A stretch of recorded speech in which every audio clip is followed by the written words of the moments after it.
Hey friends, welcome back to the Art of Spousing. We're so glad you're here today.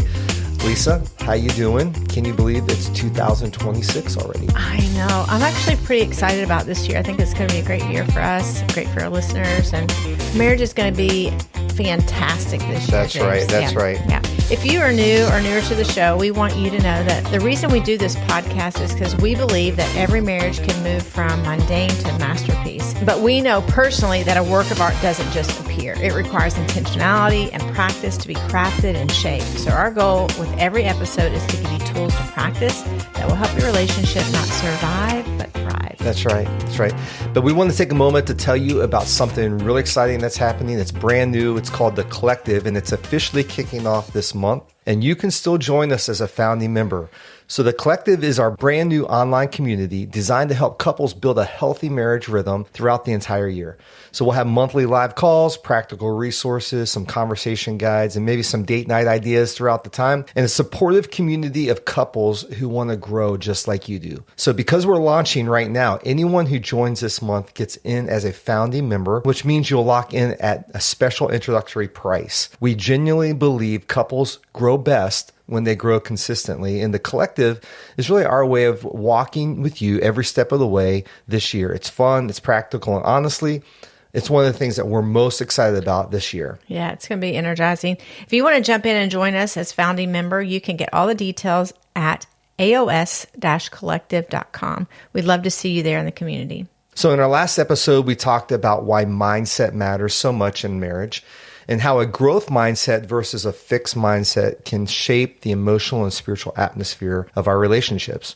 So today we want to get really practical, because even when couples want a healthy, growth-oriented mindset, there are forces that quietly work against it every single day. Yeah, and the tricky part is most of the time couples don't even realize it's happening. These forces slowly pull your mindset down, and before you know it, you're stuck in patterns that you never intended to create. That's why today we're unpacking something incredibly helpful called the 5 Ds. Mindset killers that actually sabotage your marriage if they're left unchecked. We're going to walk through each one of those and show you how they show up in real marriage moments, and how you can recognize them early that will be helpful for you before they turn into distance or disconnection in your relationship. So here's the good news. If the cycle can be built, the cycle can be broken. And awareness is actually the first step. So we're going to jump in and unpack these and help you understand them. But the 5 Ds come from John Gordon's work. He teaches these 5 forces that will drag your mindset down and keep you stuck. Mm-hmm. They're distortion, discouragement, doubt, distraction, and division. So we want to walk through these 5 D words together, not to overwhelm you, but to help you quickly identify them so that when they happen, you can resist them before they take root. You can't change what you don't identify. Right. But when you know what sabotages your mindset, you can protect your marriage from slipping back into old patterns. Thank you for giving us all of these ahead of time. So I appreciate that, because now we know where we're going. But let's start with distortion. It's the entry point. It's when your perspective gets twisted just enough that you start misreading your spouse. Mm-hmm. When they're quiet, instead of thinking, maybe they're just tired, you think, what's wrong with us? Or it has that thread of truth in it, but then it's twisted. Right. It can be the smallest thing or something that's very significant, but both of them erode at your relationship. And I have a surprise distortion that I have that I'm going to share, that I haven't shared with you, and I'm going to share it on air right now. Now. So there's this thing in your office. I have a pillow on your chair. It's a decorative pillow. Right. And I know it well. Yeah, you do know it well. And so I see that you never put it back on your chair every time you sit in that chair. You put it on the floor and you leave it there. Hint, hint. Hint, hint. Well, no, the reality is, the distortion is, I'm like, he's doing this on purpose. Right. He's putting that there on purpose. And the truth is, you're probably not doing it on purpose, but it really does feel that way. Right. But I have distorted the truth. The truth is, you do take the pillow off and you don't put it back. But this distortion, the twist is, you're doing it on purpose. Right. I'm really not. I just always forget about putting it back after I'm done sitting in my chair. Okay. Well, can you put it back in the chair for me or not? Yeah. So think about this. Distortion actually turns moments into meaning. Mm-hmm. It makes everything feel personal, even when it's not, just like that pillow, right? Right. And it's the reason it's so dangerous, so that it feels true actually in the moment. It feels justified, but it's often fueled by maybe exhaustion, stress, maybe bad assumptions, or even old stories that we've carried for years. Yeah, and here's the key. Distortion doesn't need facts. All it needs is emotion. If you catch distortion early, you can stop the entire cycle. So even when I think of the pillow on the floor, I can go, this is me just actually making something of nothing. But if you don't, discouragement follows right behind it. If you believe what you're seeing is hopeless, you start feeling hopeless. Right. So the second D is discouragement. It sounds a lot like, here we go again. Nothing ever changes. I don't even know if trying makes a difference. Ultimately, it breeds a loss of confidence, eroding enthusiasm and joy in our relationship. Yeah, discouragement can really be heavy. It doesn't always lead to a big fight. Instead, it often leads to emotional collapse. Like it drains your energy, it can steal your hope, it strips your willingness to even continue trying, right? Right. Discouragement makes little things feel big, and big things feel impossible. And if discouragement sets too long, then the third D, doubt, actually creeps in. Doubt happens when discouragement matures. It shifts from feeling about a situation to beliefs about a situation, about your relationship. Doubt leaves us feeling uncertain or skeptical. It says, maybe we'll never work through this, or maybe my spouse will never really understand me. Or it can make us feel self-conscious, like maybe I'm the problem. I'm always the problem. Yeah. For some couples, doubt whispers in the back of your mind, making you hesitate, maybe hold back from your spouse, maybe withdraw or protect yourself from that, right? Yeah. So doubt can be a fork in the road, though. It can either push us toward God and connection with each other, or it pushes you toward withdrawal and avoidance. When doubt grows, the fourth D, distraction, becomes really tempting. You start looking for anything to avoid the discomfort. It's honestly amazing how many loads of laundry I can get done when I want to be distracted. It's not very always as productive as it seems. Right. Or how suddenly compelling anything else becomes, right? Like your phone becomes compelling, work becomes compelling, hobbies, or anything that keeps you busy enough not to deal with what's going on. Yeah, distraction is subtle because it doesn't look destructive. It can actually sometimes look productive. Right. But distraction steals attention from the place that needs it most, our marriage. Right. So when distraction stays long enough, it will lead ultimately to division. And division shows up through separate schedules, separate priorities, separate emotional worlds, living in the same house but not sharing the same heart. Right. So that fifth word, division, is when a couple looks at each other and says, how did we actually get here? Our encouragement is you didn't get there overnight, right? The cycle pulled you there, one D at a time. Distortion leads to discouragement. Discouragement leads to doubt. Doubt makes space for distraction, and distraction eventually creates division. That is so true. The danger of division is that it feels normal after a while. It feels like, well, this is just how we are. This is just how we're going to be. The good news is, I love your from the beginning, if a cycle can be built, then the cycle can be broken. If you interrupt the cycle at any point, you actually stop the spiral. This is where mindset becomes really important. If you recognize, hey, I'm slipping into distortion right now, or wow, I'm drifting into distraction, you can actually change the direction before division ever shows up. That's good. Healthy couples aren't perfect. They're just aware and do not allow themselves to get fixed or stuck in a low set mindset. Yeah. They lean into continual growth, knowing what actually combats the 5 Ds. Right. So let's talk about those. Distortion needs clarity. Recently, James, we had a situation come up in our communication. I felt like our tone overall was crunchy, that we were short with each other, snappy, defensive, Right. or trying to explain our side without any, over nothing really at all, nothing that was important. I started assigning this tone and this experience to all our communication, like everything had an irritating tone.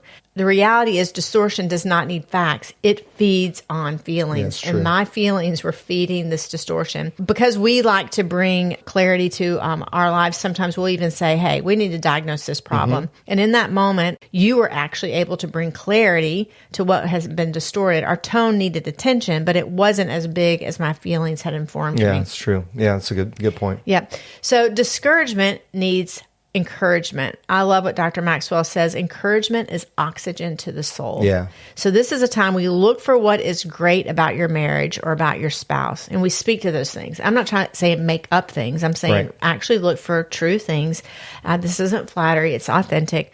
And then celebrate what you want to see more of. Often I will look for things that you have been doing and making effort in, and I'm like, I really love when you put that pillow on the chair. Mm-hmm. Yeah. That's right. So changes that behavior. It does. So doubt needs truth. A therapist once told me about the idea that there's little t truth and big T truth. Little t truth, while it may be true, I feel all our communication is affected by a bad tone.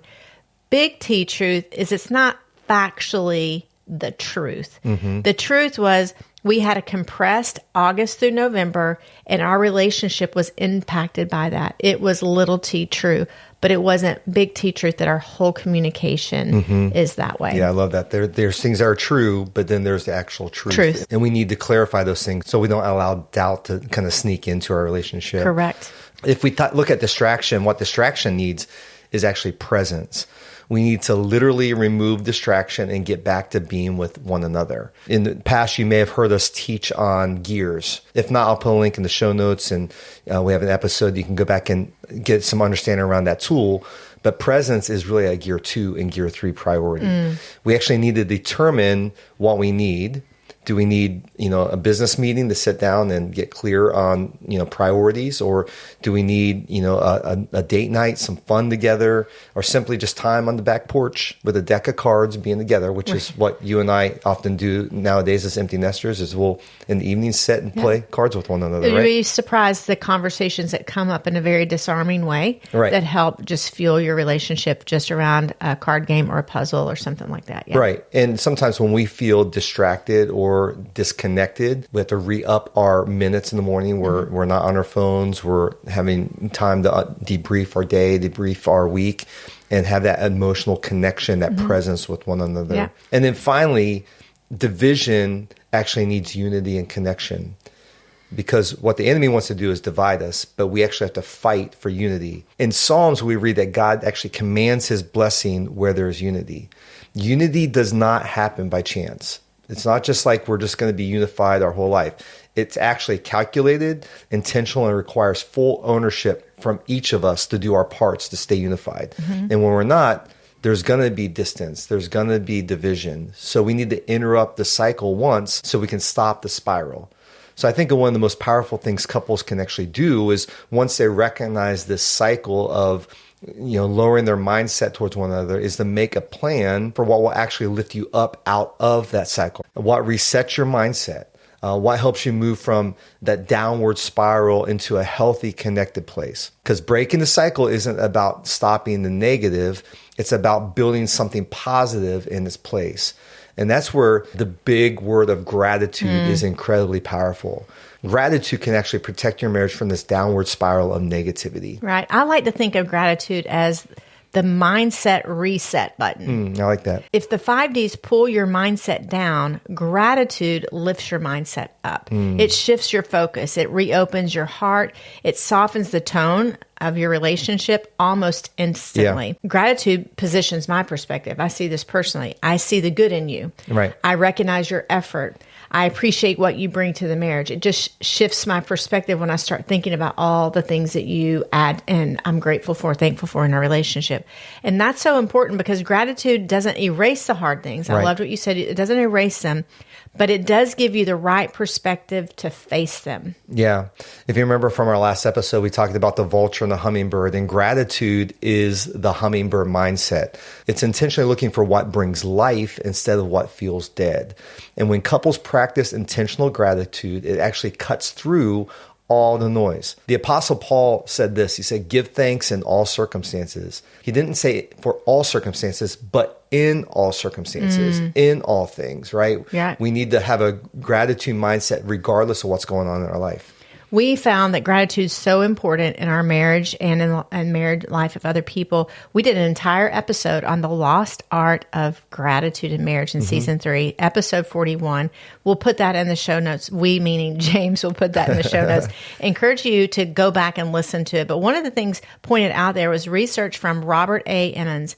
Literally, he is a gratitude researcher at the University of California. I mean, can you imagine that being your job? How positive. He explains that the motion of gratitude can trigger the emotion of gratitude. So just moving in that direction, that triggers the emotion that comes from gratitude. Prodding yourself to smile, say thank you, or write thank you notes to your spouse can help flex those thankful muscles. It can sometimes be scary if in the middle of a tense moment I'm smiling. You could be afraid. Uh-oh. Hide the knives. But it really can help shift things. These actions help jumpstart more sincere feelings of gratitude. The researcher says it's not joy that makes us grateful. It's gratitude that makes us joyful, which can really boost a positive, life-giving mindset in your marriage. This is also good. But before we wrap up today, we want to leave you with just a couple of simple takeaways, things that you can actually start practicing this week, even today, to shift the mindset of your marriage. First, notice what you're looking for. Are you showing up like the vulture, scanning for what's wrong, or like the hummingbird, intentionally searching for what brings life? The atmosphere of your marriage often follows the focus of your mindset. That's something that you can shift today. That's one thing you can do today, right now, just by choosing to look for the good. Second, you can start recognizing the D's as soon as they show up. Ask yourself these questions. Is something feeling distorted? Are you getting discouraged? Is doubt creeping in? Are you drifting into distraction? Do you feel division forming? Yeah, naming it actually interrupts it. And you don't have to fix everything at the moment. Just recognize it. Okay, I see what's happening here. That awareness can actually change the direction of your mindset. And then finally, make gratitude a daily habit. It doesn't have to be complicated or formal. Just one small intentional expression of appreciation can make all the difference. You know what, James, as we're shooting this podcast right now, I'm looking down on the desk and I found a sticky note that I gave you 2 weeks ago. I made you an egg sandwich for breakfast because you were in a meeting. And all I did was write, heart you, XOXO, your girl. That's right. And it ended up showing up on a social media post. You were like, that's so nice. It was just a simple gesture. It took me 5 minutes to make you an egg, throw it on a piece of bread, and write you the note. It was me investing in and just showing appreciation to you. So it could be a sticky note. It could be an egg sandwich. It could be a text, a smile, a thank you. What about even literally writing your spouse a thank you letter? I think that would be a beautiful thing to do. A short prayer.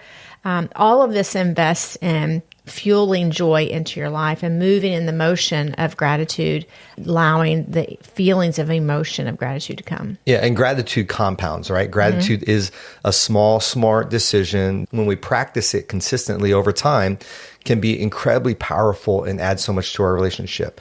It's the mindset reset, like you talked about. Your marriage actually needs this more often than you think. So there you go. We talked about mindset and how to actually raise the level of your mindset, not fall into the spiral of those 5 Ds, and to put gratitude into your relationship. We'd love to hear your thoughts and answer your questions that you have about what we shared.